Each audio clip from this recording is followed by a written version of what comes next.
ہوتا تو میں کائنات کو پیدا نہ کرتا. وہ وجہ کن فکا ہے, وہ وجہ تخلیق کائنات ہے جسے آمنہ کا لال کہتے ہیں, کیونکہ میرے اللہ نے فرمایا کنت کنزا مخفیا فاحببت عرفا ونفخت فی من روحی, میں تو ایک چھپا ہوا خزانہ تھا. اللہ ہمیشہ سے ہے, ہمیشہ رہے گا. اللہ فرماتا ہے میں ایک چھپا ہوا خزانہ تھا, میں نے اپنے آپ کو چھپا کر کے رکھا تھا. جب میں نے چاہا کہ مجھے پہچانا جائے تو میں نے انسانیت کی جان آمنہ کے لال محمد الرسول اللہ کو پیدا کر دیا. میرے آقا علیہ السلام کے تارے دیوانوں, جنت ان کے طفیل بنی, دوزخ ان کے طفیل بنی, عرش ان کے طفیل بنا, فرش ان کے طفیل بنا, کرسی ان کے طفیل بنی, فرشتے ان کے طفیل بنے, جنات ان کے طفیل بنے, انس ان کے طفیل بنے. نہ آرائش کرتا خدا سارے زمانے میں, نہ کیوں آرائش کرتا خدا سارے زمانے میں تمہیں دولہا بنا کے بھیجنا تھا. اس زمانے میں میرے پیارے آقا علیہ السلام کے پیارے دیوانوں, آقا کریم کی آمد, حضور سید عالم کی آمد تخلیق کائنات کی وجہ ہے. وہ وجہ تخلیق کائنات ہے.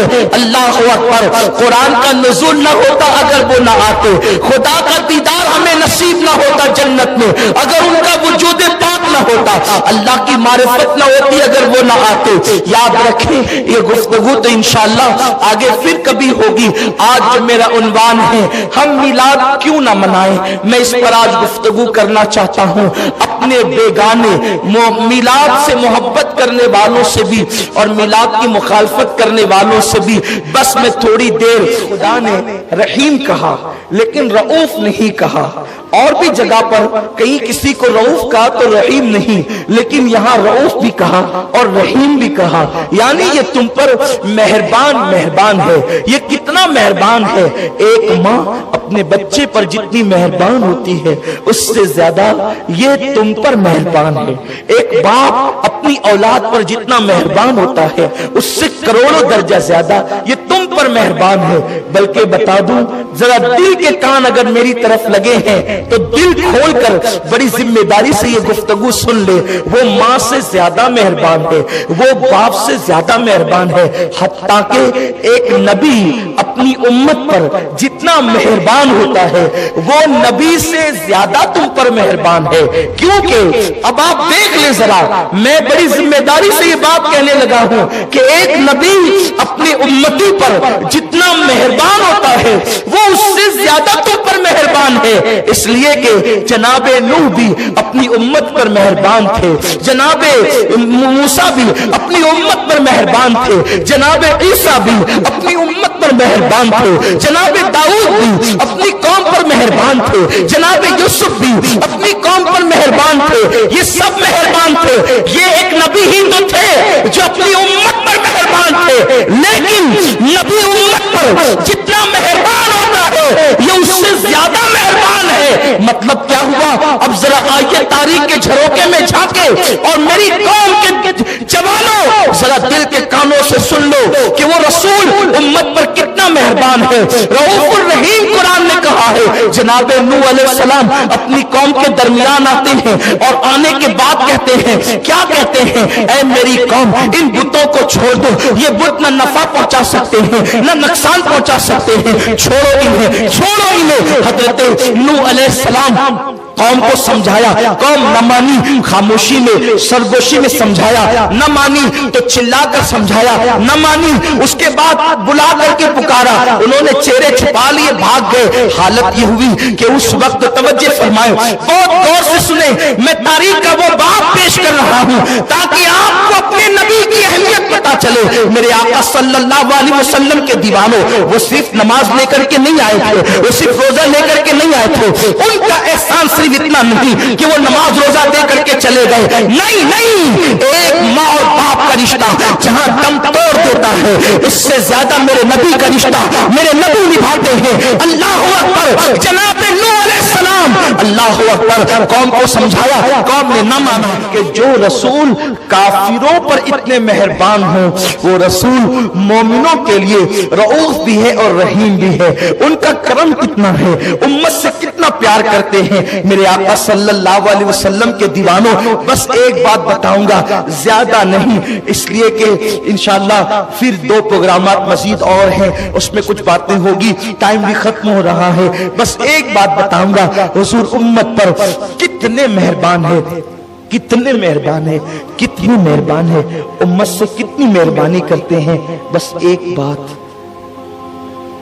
रसूलुल्लाह की शहजादी मखदूमाए कायनात,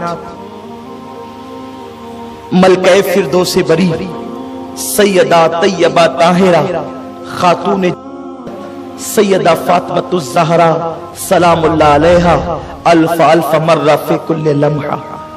सैयदा फातिमतुज़ ज़हरा अपने बाबा की बारगाह में आई बहुत तवज्जो के साथ। मेरे वो भाई जो किसी के बहकावे में आके कहते हैं मिलाद मनाना शिर्क है, झंडा लगाना कहां से साबित है, मैं कहता हूं थोड़ा सा दिल खोलो और बात इंसाफ से सुनो, तवज्जो से सुनो, फिर आप करें या न करें आपकी मर्जी।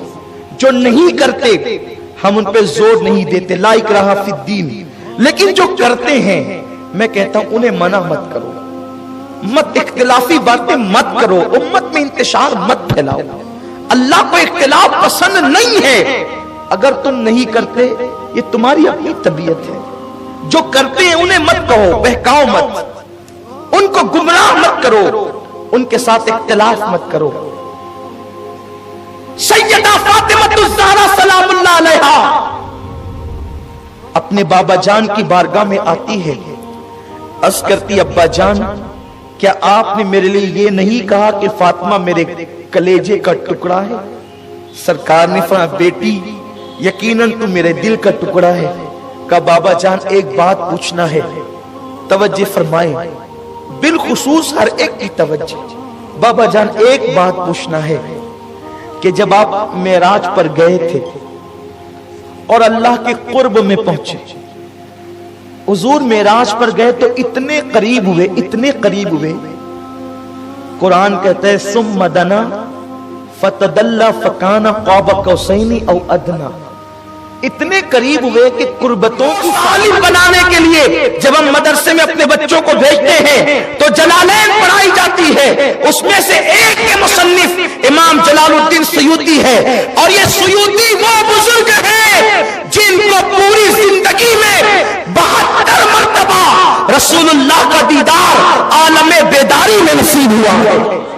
ये वो इमाम सयूती है। वो अपनी किताब नेमतुल कुबरा में लिखते हैं कि सैयदना अबू बकर सिद्दीक ने कहा, जिसने मीलाद के लिए 1 रुपया खर्च किया, कितना कितना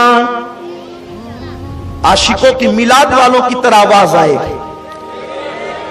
जिसने, कौन कह रही है? अबू बकर सिद्दीक, जिसने मीलादुन नबी में 1 रुपया खर्च किया, अल्लाह जन्नत में उसको मेरे साथ दाखिल फरमाएगा। एक खर्च करने वाले के लिए ये है। और हवाला किताब का नेमतुल कुबरा, मुसन्निफ का नाम इमाम सयूती, और ये सिर्फ सिद्दीक अकबर का कौल आज पढ़ा है। आज तो पहला प्रोग्राम है ना, इंशाअल्लाह आगे के प्रोग्राम आते पढ़ेंगे। दूसरी रिवायत इमाम सयूती जो लिखते हैं, अब वो जरा सुनिए मिलाद से क्या मिलता है। एक शख्स था जिसका नाम अबू आमिर यमनी था। अबू आमिर यमनी, ये यमन में रहता था और ये बुत की पूजा करता था। एक बुत था इसके घर में, ये उस बुत की पूजा करता था, उसी के आगे सर टेकता, उसी को मनाता, उसी को समझाता, उसकी मिन्नतें करता। उसकी एक बेटी थी, बस एक लौती बेटी, आंख से अंधी है, गूंगी है, लंगड़ी है, लूली है, उसका हाल ये है। एक दिन अबू आमिर ने कहा कि ऐ मेरे बुत, मैंने जिंदगी बिता दी तेरी इबादत करते करते, एक काम कर, मेरी बेटी को शिफा दे दे। लेकिन बुत में कहां ताकत, जो पत्थर से बना वो ना शिफा दे सकता है ना बीमारी दे सकता है। उसने कोई जवाब नहीं दिया, वो गिड़गिड़ाता रहा। ये छत पर अपनी बीवी के साथ बैठा और बैठकर कहता है, अब हमने इस खुदा को छोड़ देना है, اب हमें हक खुदा की तलाश करना है, माबूद बरहक की तलाश करना है। चलिए लेकर के बैठो, दुरूद और सलाम करो। और कई सालों से हम इसीलिए मरकज सुन्नी दावत इस्लामी जामा मस्जिद या रसूल अल्लाह पर 1 रबीउल अव्वल से लेकर 12 रबीउल अव्वल तक 24 घंटा दुरूद और सलाम की महफिल रखते हैं। 24 घंटा जारी रहती है महफिल। आपको जब टाइम मिले आप तशरीफ लाएं, ताकि दुरूद और सलाम की महफिल में शिरकत हो। वक्त नहीं मिले तो खुद ही पढ़िए, लूम चला रहे, लूम चलाते चलाते पढ़िए। और तो खाना पका रही है, खाना पकाते पकाते पढ़े। जो जिस काम में है उस काम में पढ़े। और दुरूद के लिए सहूलत तो ये है, बावुजू पढ़ो तो बड़ी फजीलत है। लेकिन अगर कोई बावुजू नहीं पढ़ सकता, बेवुजू पढ़ना चाहे, तो दुरूद शरीफ कोई बेवुजू भी पढ़ सकता, इसकी इजाजत है। मेरे आका अलैहिस्सलाम के दीवानों, कसरत से पढ़ो, आका का दीदार होगा, मुसीबतें दूर होगी, तकलीफों का इजाला होगा, बुरी तकदीर भली होगी। तो मैं उम्मीद करता हूं कि आप 1000 मरतबा रोजाना, आप कहेंगे कितनी देर लगेगी? 20 मिनट से ज्यादा नहीं लगेंगे, ज्यादा से ज्यादा आधा घंटा। सल्लल्लाहु अलैहि वसल्लम, सल्लल्लाहु अलैहि वसल्लम, सल्लल्लाहु अलैहि वसल्लम सबसे मुख्तसर दुरूद शरीफ है, इसको पढ़िए, 1000 बार रोज पढ़िए।